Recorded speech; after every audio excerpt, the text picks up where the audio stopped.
Alright, so this video is a little late because I really want to get a haircut before this, but unfortunately it got delayed and then it started snowing today.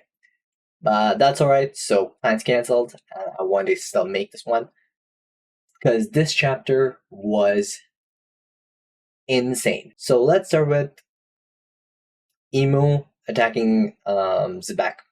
Alright, so he did land a Domir Versi on Zebek, and we see the transitions happening, but Zebek can still fight it to some extent. And in this, we kind of get a conversation between Emu and Zebek, where Zebek literally says that Davy D. Jones was the previous king of the world, which is interesting because we kind of don't know much about like Loftail and the previous kingdom that existed.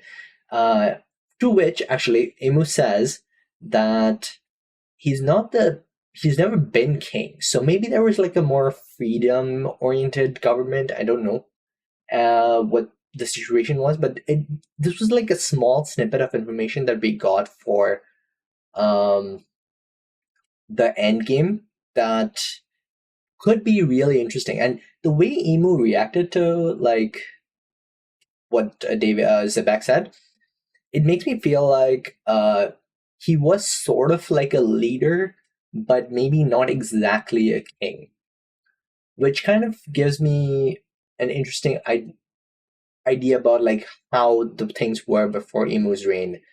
Um, he also does say that he's trying to manipulate Harold to Zebek, um, and this kind of shows like Zebek's understanding of like Emu and what he is and why he's so against Harold joining the world government instead of him, because he knows that the main intention behind them trying to form an alliance with the giants, especially from Emu's side, is that they just want like control. And Emu literally states it over here that he wants control over the world, which could have some significant implications. We've seen the giants are causing a lot of ruckus in Elbap right now on Domir University's influence, so they are potentially powerful allies.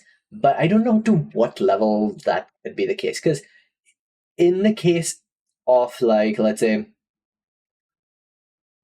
again, someone like Kaido, I don't think the giant pirates, even if they're loaded up into like all the giant pirates, I don't think they have any effect against someone like Kaido's things, because most of the giants, as far as we've seen, they're a little stronger. They're a lot stronger, I would say, than the average human. But they are, when it comes to the powers of the world, they're not that strong.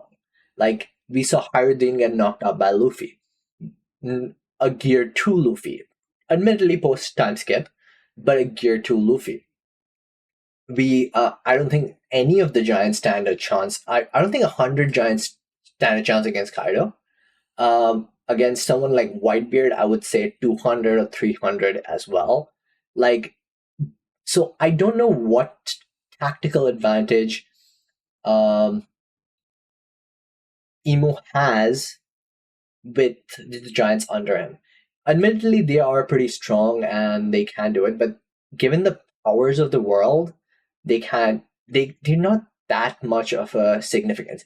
I would say they are like a 5%, but they are pretty strong, so that maybe they can hold situations where they can take hostages and get the more powerful people to submit to them.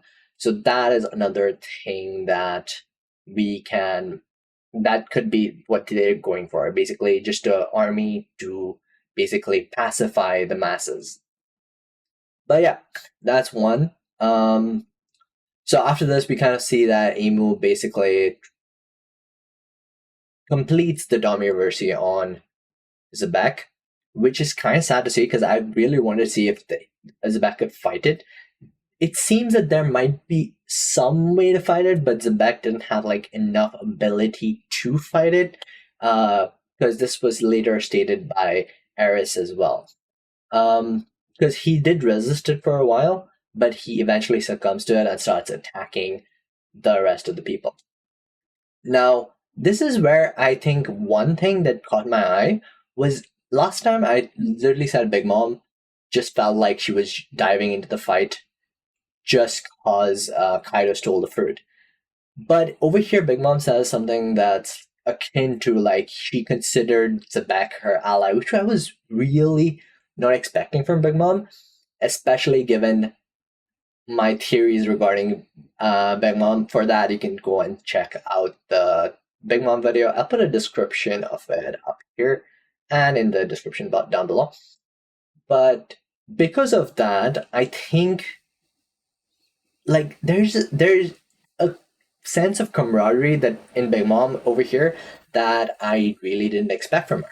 And that was really touching. Like I really wanted them to be like I wanted Whitebeard, Kaido, Big Mom, and Zebak to be close friends, and it appears to be the way. So she feels really distraught, feeling that Zebak is attacking them now. Um, I don't know. Okay, this was just like one instance, so I don't know if she's distraught, trying to manipulate Zebak into fighting for her again. But hey, man, it's what it is. Okay, so once we get past that, we kind of see Zebek clashing with Whitebeard at the end, which leads to God Valley not existing, I guess, because the valley part of it kind of gets erased. Um, moving on. Sorry, guys, I need to check the chapter out a little bit. I'm literally fresh off of reading it one more time. So we kind of come to a lot of different scenes where the characters are different characters. We're going through the different characters in the arc. We see Kuma is still trying to save people despite everyone, but despite Ivankov at least telling him that, hey, we've saved enough people, we need to get up. But Kuma, the man that he is, literally is willing to just stay as long as possible to save as many people as possible. And that's if I cannot tell you how great it is that the one power that could save everyone from this situation fell into the one person who was willing to save everyone in the situation. It is insane. And this comes back later on in the chapter where it is perfect. It is literally perfect. It's picture perfect. Anyway, we see Ukuma is basically trying to save everyone. We see Dragon, unlike last chapter where I thought he actually found Shanks. Apparently, Shanks. I went back to read a little bit more into the other chapter after reading this chapter, and apparently Shanks just probably snuck into one of the treasure boxes, kind of like a lost situation, and basically he Dragon could not find him anymore. So he kind of lost it, and he feels really bad about that. So that is crazy. But now that we eventually jump to the point where we see that Eris and Teach are running away, and Zebek has somehow gone past Whitebeard. And he eventually reaches them. I was so worried about this situation because I really did not want this to happen. So he reaches them and he's already under the effects of Dami Reversi, so he's kind of mindlessly going to attack his wife and kid. And I was like, up to this panel, I was so scared that he would have to live with that. But but but my man Kuma, he just walks in there and pops them away. And I was so relieved to see. I have like nothing but respect for Kuma right now. Like there is nothing other than respect for Kuma in my mind right now. And he pops away as well, thankfully. Now, there are certain implications about this. We don't know where's Eris and Teach have been popped after. Like they could have been gone anywhere. We've seen that the locations are random, could be random for a lot of Kuma's teleports, but they also could be pre-decided by Kuma. So the randomness comes from the fact that Kuma said that sometimes he doesn't know where he sends people, and sometimes he can predetermine the destination. So given that he got the powers recently, I don't know if he can pop them into a place that's safe for them or something much harsher. So we'll never know about that. It's really interesting.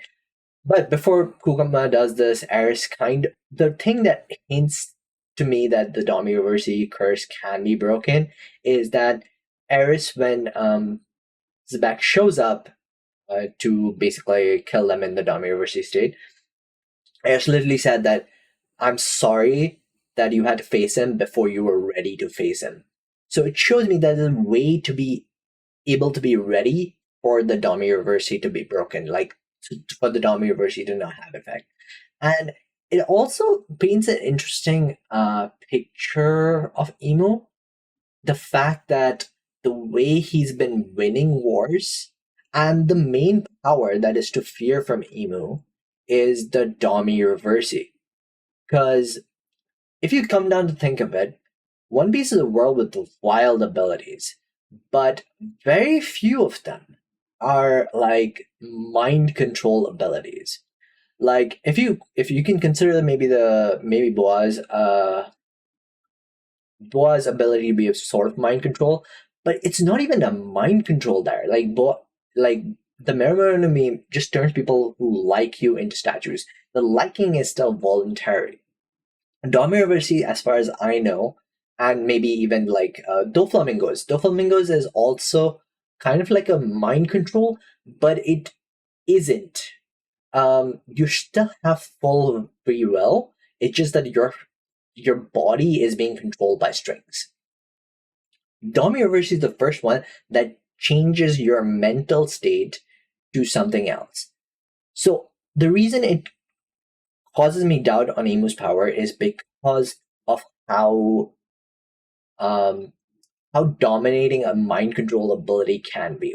It's one of my hated powers. I do not like any mind control thing.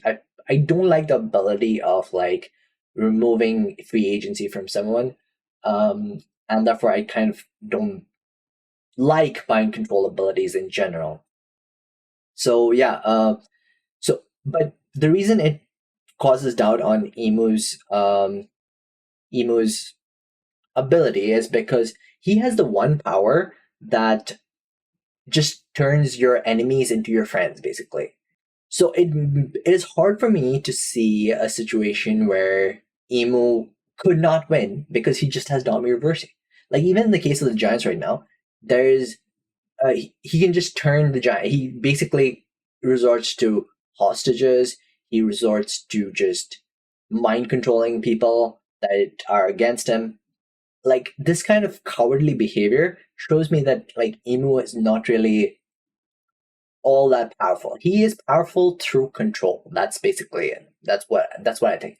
It's an interesting power, but it's kind of like a coward's power to me. Um anyway, after coming back to what we saw in this chapter, we see that after Eris and Teach fly off, uh, we kind of see that Zebak comes up to Roger and Garp, and basically they can hear the voice of things where Zebak literally asked them to kill them. So this is what led to Garp and Roger going up against Zebak. Not the fact that Zebak did anything wrong. It was just that Emu's control through Domiroverse made them have to fight Zebak. So I'm guessing it's going to be a tough fight, but it's something that's obviously we know that the God Valley incident Zebak dies, so we're gonna see that. I really hope that the next chapter. I haven't read the next chapter yet. It's out. I haven't read it. I really hope the next chapter Zebek dies and dies peacefully. I think we're gonna see a little bit more of a flashback right now because we still haven't gotten to the part where this is actually Loki's flashback extension. These parts are not what Loki has seen, but it is something that will have to do with Loki's incident with Harold. So yeah, that I'm pretty excited about that. I think this is gonna keep going on. I think the majority of 2026 is going to still be a flashback of Loki. Not sure. It feels like half, at least up to June 2026, we're gonna be in the flashback because we have to resolve things with Harold and everything as well. So don't know. But yeah, that was 1164. It was a crazy chapter, and I am so glad Zebek didn't have to kill his wife or kid. Didn't have to live with the fact of killing his wife or kid. He had to, but he missed it because of Kuma. And for that, Kuma, you again have my 100% gratitude. I did not want this man to live with that consequence. It's it's it would have been so much harsher if Kuma wasn't there.